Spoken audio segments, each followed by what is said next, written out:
Olá, tudo bem? Como estão nossos pré-claros por aí? Estamos aqui de novo para comentar com vocês mais essa saga, das dimensões históricas da saúde bucal no SUS. Eu sou o Dr. Alan Márcio Vieira, sou cirurgião dentista e especialista em saúde coletiva, como você vê no card acima. Portanto, nós já trabalhamos, introduzimos aqui dentro da história, estamos contando o fato dessa história, essa evolução da saúde, da odontologia no contexto do SUS, desde quando surgiu enquanto profissão, desde seus primeiros momentos nessa fase colonial, onde nós percebemos todo o evolutivo dele, a carta de extração, todo o contexto da carta de ofício, carta só extração, maneiras da gente poder trabalhar sempre como profissional da época, que não era visto como profissional, não era visto também como ciência a odontologia. Ela tinha uma visão puramente mais de arte, por daí chamamos a odontologia de arte dentária. Então, nesse contexto, e avançando aqui pela fase imperial, nós percebemos também a função, como foi evoluindo o modelo de trabalhar, a maneira de se trabalhar, desde o cirurgião sangrador, quando começou as primeiras assistências institucionais na Santa Casa, criando também em 1884 o título de dentista, e depois em 1800, praticamente quase 10 anos, título de cirurgião dentista, pela reforma Benjamin Constant. E nessa reforma também reduziu de 3 para 2 anos a duração do curso de odontologia. E dando seguimento a essa fase colonial, imperial, vamos adentrar um pouco aqui na República Velha, como era realmente a história da saúde bucal na República Velha, dando seguimento ao nosso trabalho. Assim, nesse tempo, a tecnologia ela já estava sendo mais desenvolvida. Em 1910, o capitalismo, a industrialização no município, no país, no Brasil, como modelo agroexportador, realmente estava fervilhando. Nossas cidades estavam sendo inchadas, nós tivemos um grande pico migratório nesse começo de século, trazendo para nosso país diversos problemas e também doenças ou pragas, como varíola, varicela, e também os casos da própria odontologia. E nos Estados Unidos estava muito em voga esse modelo flexneriano, o flexnerismo. O que consiste isso, Esse relatório Flexner, uma maneira internacional de conferir maior rigor científico à formação de médico e dentista das recomendações de Gás. Era outra recomendação também que demonstrava todo o elenco de matéria, disciplina, o objeto, o objetivo de como se praticava a odontologia naquela época. Portanto, nessa época, no relatório Flexner, conferiu maior rigor científico à formação dos médicos e dentistas, adotada pelo governo americano, fizeram visíveis ao longo do século XX. Praticamente o flexnerismo ele continua manifesto, principalmente na saúde pública do Brasil, bastante evidente em muitas das suas prerrogativas, porque ele tinha uma ênfase nas ciências biológicas e clínicas, aquela progressiva agregação tecnológica, como nós vemos aí, uma formação mais dentista centrado, dentista sentado, adoção de práticas curativas cirúrgicas, que é bastante evidente, reabilitadora. Esse era o modelo preferencial de intervenção sobre os indivíduos e doença. E o foco não era a questão de um tratamento coletivizador, mas o foco era o mercado privado. A saúde pública em si, nesse período, ela estava mais focalizada em manter o trabalhador atuante, manter a peça responsável pelo modelo de produção da época estar saudável, produtivo e resolutivo nesse contexto. Então, nesse começo de século, no início da própria República Velha, nós vemos alguns trabalhos nesse contexto. E ainda como ponto assim que merece um destaque, nós tivemos em 1911 a reforma Rivadavia. Aboliu o privilégio de diploma para exercer odontologia e exige vestibular. Começa aqui o vestibular. Ao longo da história, nós já vemos vendo alguns modelos de você dar a carta de ofício para o dentista sangrador, para o barbeiro, depois limita. E isso sempre está retornando e vai retornar também durante a história. No entanto, lá em 1911, a reforma Rivadavia aboliu o privilégio de diploma para exercer odontologia e exige vestibular. Você vê, não tem diploma e ainda exige vestibular. Então, há umas certas mudanças nesse contexto.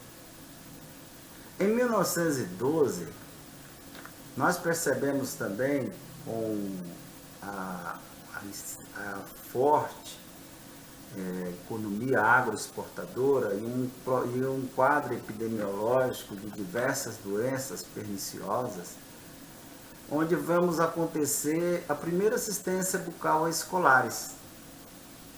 No entanto, lá em 1915, a Lei Maximiliano veta a criação de faculdades de odonto, pois não eram acadêmicas, mas eram faculdades atreladas à medicina e à farmácia. Novamente, nós temos uma odontologia, no começo de século, praticamente excluída, como fosse novamente aquela que perdurou durante mais de 300 anos, como arte dentária. Então, é um contexto onde nós notamos que a primeira evidência, e nessa época, a gente vê a primeira evidência de participação da odontologia na saúde escolar. Onde foi ali elencada praticamente a fundação das clínicas dentárias escolares por Baltazar Vieira de Mello, em São Paulo. Ano depois, o que aconteceu? Transformaram na Associação Paulista de Assistência Escolar, mantendo 7 consultórios em escolas públicas. Então, o começo do século, um século movimentado, nós temos que ver o contexto nacional e também temos que ver o contexto internacional. Porque a gente sempre deve observar que existem 3 dimensões que a gente tem que avaliar na construção da nossa profissão da odontologia, que é o contexto político, que é o contexto econômico e também o epidemiológico, que está sempre influenciando a reorganização, reestruturação dos cursos, dos recursos humanos e também do modelo de atender. Lá em 1930, já praticamente adentrando a era Vargas, nós temos a criação do Ministério da Educação e da Saúde Pública, onde são definidas, as normas para a organização técnica e administrativa do ensino superior.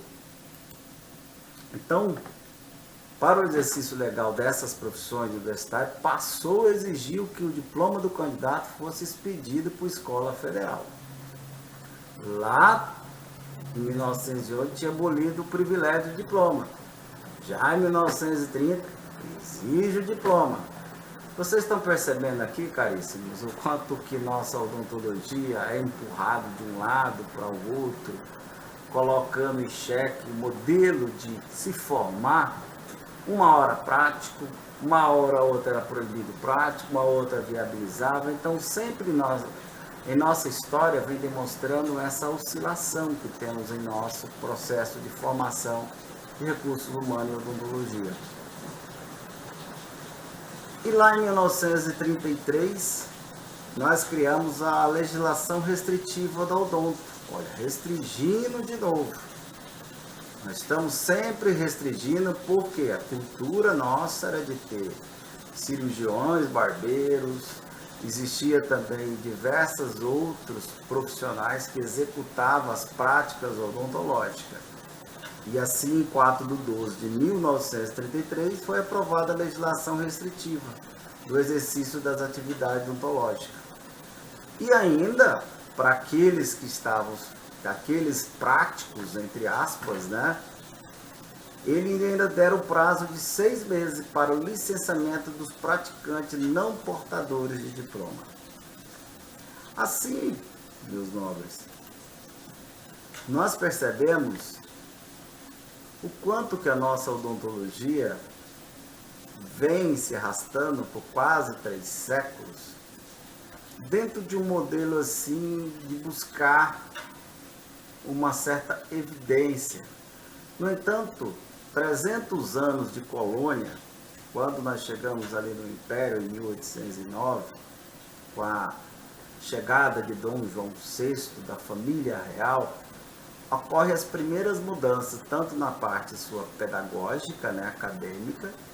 No entanto, a odontologia não ganha tanto espaço, ela ganha apenas uma importância régia, uma importância imperial não tão considerada. Então, são quase 300 anos que nós ficamos por aí numa subprofissão, e que do qual somente 100 anos depois, de 1809, lá em 1910, nós ganhamos o modelo flexneriano, o modelo de organizar nossas profissões e assim a gente conseguir edificar um curso propriamente dito para a formação do profissional de odontologia. Então, nessa breve história, nesse momento da saúde bucal no SUS, nós vemos uma construção conflitante que ao longo de centenas de anos vem se construindo praticamente à margem da sociedade, ganhando evidência somente no último século, através da República Velha. Portanto, mais uma etapazinha a gente concluindo desse nossa discussão, debate, qualquer dúvida, qualquer opinião, estamos sempre aqui abertos para a gente tentar discutir, debater um pouco mais sobre essa formatação da prática odontológica na história da saúde bucal no SUS.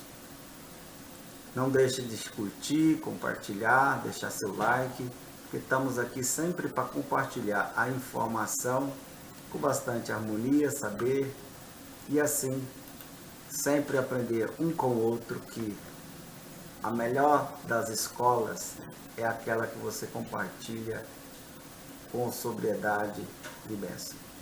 Então todos fiquem com Deus, um abraço.